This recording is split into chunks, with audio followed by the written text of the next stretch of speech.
Indrajit study point में आप सभी का स्वागत है। हम पढ़ रहे एनसीईआरटी क्लास 9 अध्याय 8 हजारी प्रसाद द्विवेदी एक कुत्ता और एक मैना भाग 2, जिसमें हम जहां से छोड़े थे वहां से पढ़ेंगे। तो चलिए शुरू करते हैं पार्ट 2। कुछ और पहले की घटना याद आ रही है, उससे भी पहले की घटना। उन दिनों शांति निकेतन में नया ही आया था। गुरुदेव से अभी उतना ज्यादा लगाव नहीं हुआ था, दृष्ट नहीं, मतलब उनके दृष्टि के सामने उतना ज्यादा नहीं आया था, दृष्ट नहीं हो पाया था। गुरुदेव उन दिनों सुबह अपने बगीचे में टहलने के लिए निकला करते थे। मैं एक दिन उनके साथ हो आया था। मेरे साथ एक और पुराने अध्यापक थे, और सही बात तो यह है कि उन्होंने ही मुझे भी अपने साथ ले लिया था।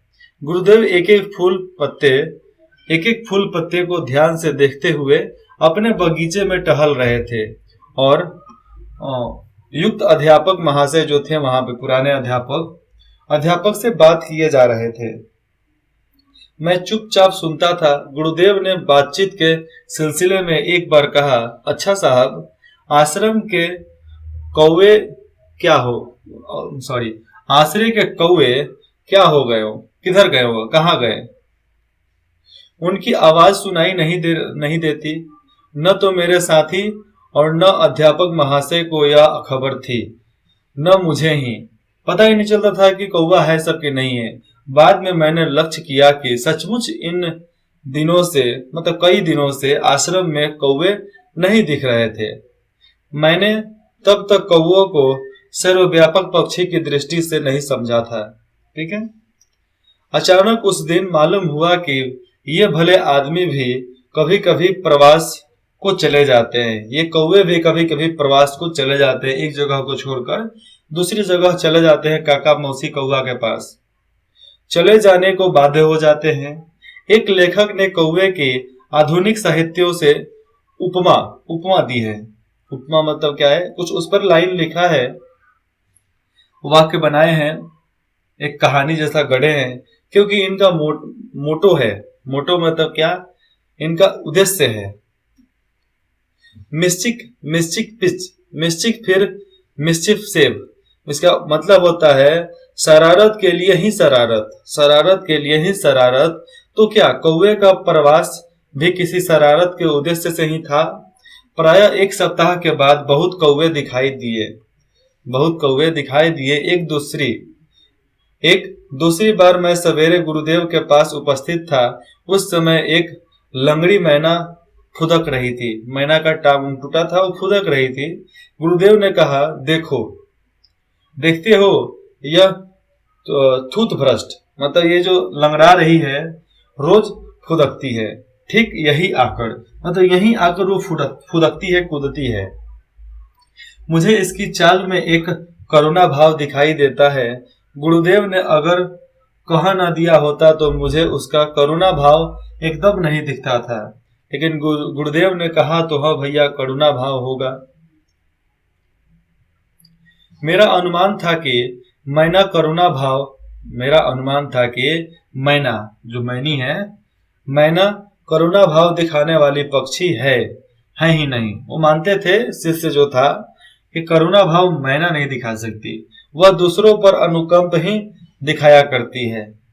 3-4 वर्ष से मैं एक नए मकान में रहने लगा हूँ। मकान के निर्माताओं ने दीवारों में दीवार के चारों ओर एक एक सुराग छोड़ दिए हैं। सुराग क्या मतलब, एक डिबड़ा जैसा छेद छोड़ दिया है।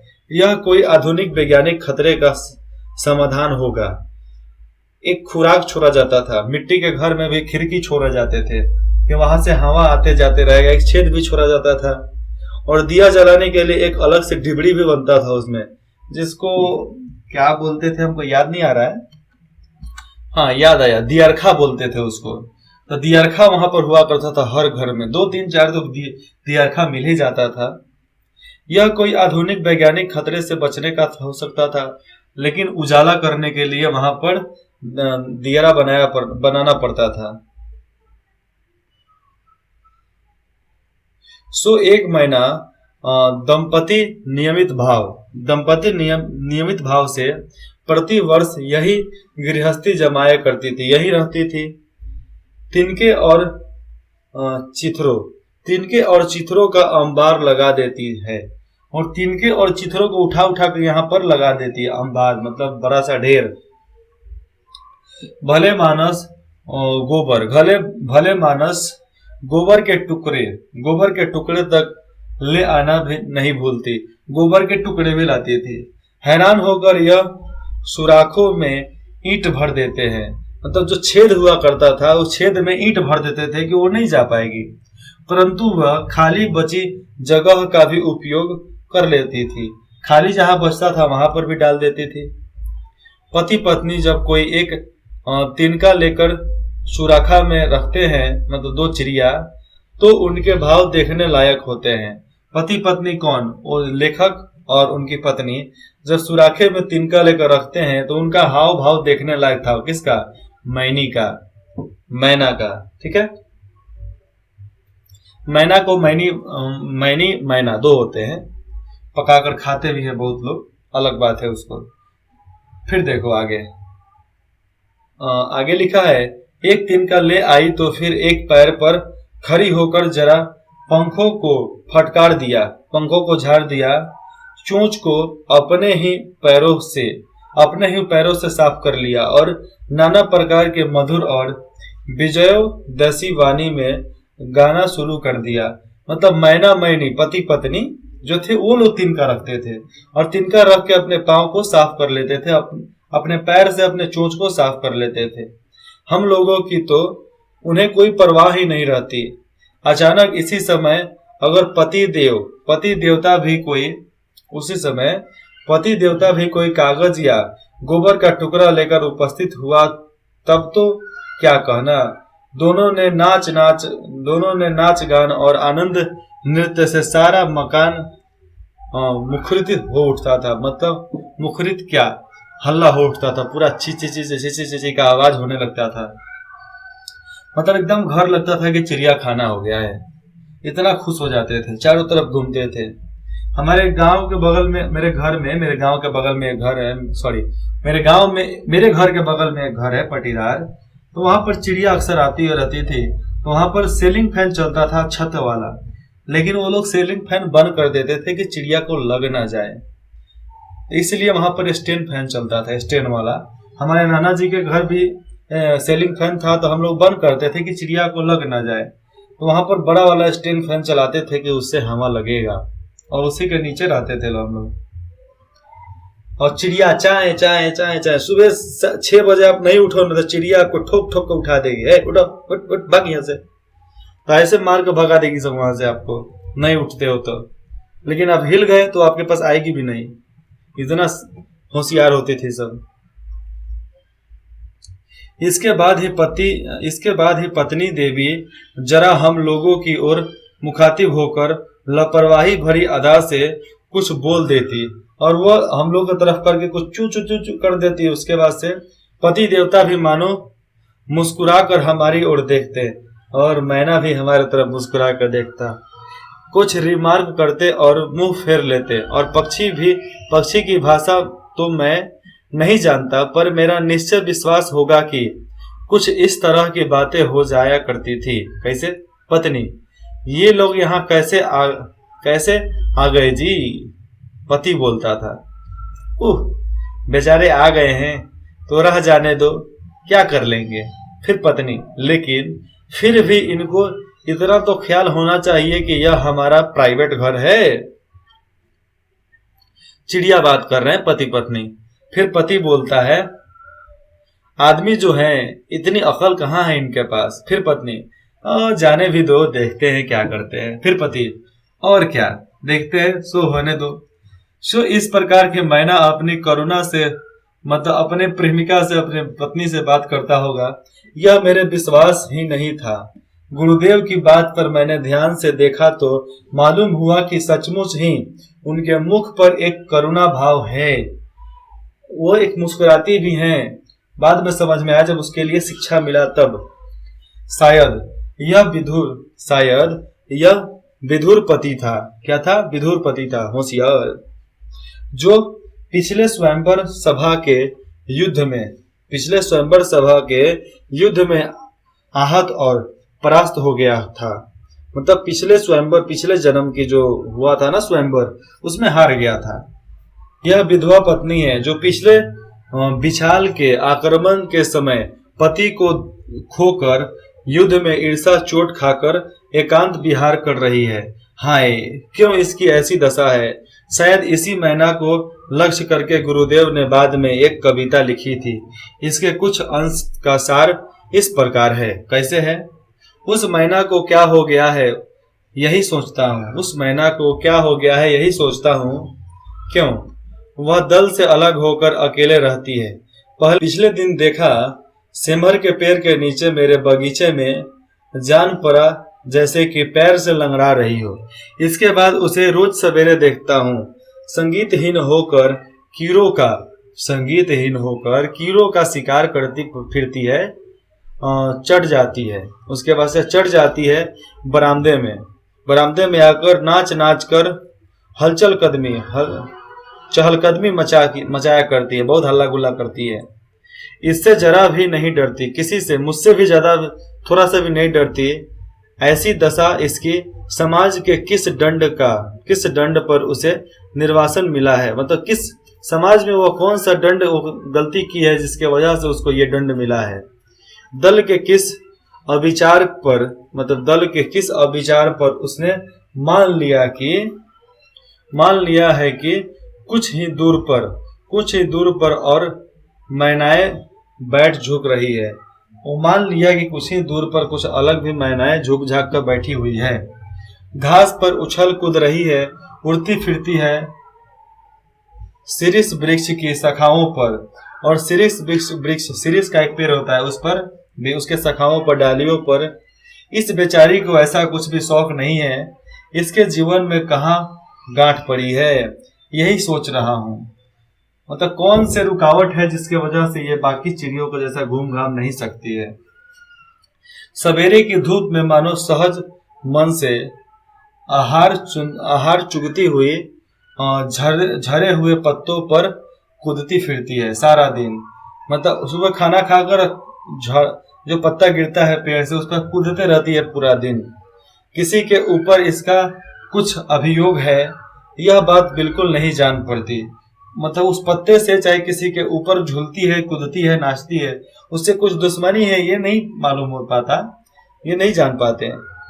इसकी चाल समझ में भी नहीं आता कि दुश्मनी हो सकती है। इसके चाल में वैराग्य का गौरव भी तो नहीं है। वैराग्य मतलब हर चीज को छोड़ देने का गौरव भी तो नहीं है। दो आग सी जलती आंखें भी तो नहीं दिखती। और ये मतलब गुस्सैल भी नहीं दिखती, इसकी आंखें लाल भी नहीं है कि इसके में नफरत दिख जाए। जहां मैं इस कविता को पढ़ता हूं तो उस मैना की करुणा मूर्ति अत्यंत साफ होकर सामने आ सकती है। कैसे मैंने उसे देख कर भी नहीं देखा, और किस प्रकार कवि की आंखें उसे बिहारी के मरुस्थल तक पहुंच गई, सोचता हूं तो हैरान हो जाता हूं। मतलब मैं उसको देख कर समझ भी नहीं पाया, लेकिन कवि के आंखों से देखा तो उसके जीवन का हर प्रकार के बारे में जान गया।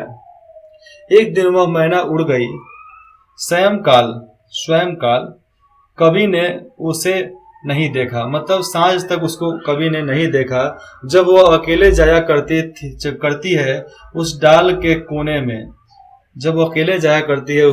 कोने में, जब झिंगुर पूरा अंधकार में झनकारता रहता है। झिंगुर जो जुन जुन जुन जुन जुन जुन गुरु गुरु करता है सब ना, तो उन सब के झंकार के वजह से जब हवा में बांस के पत्ते झरझराते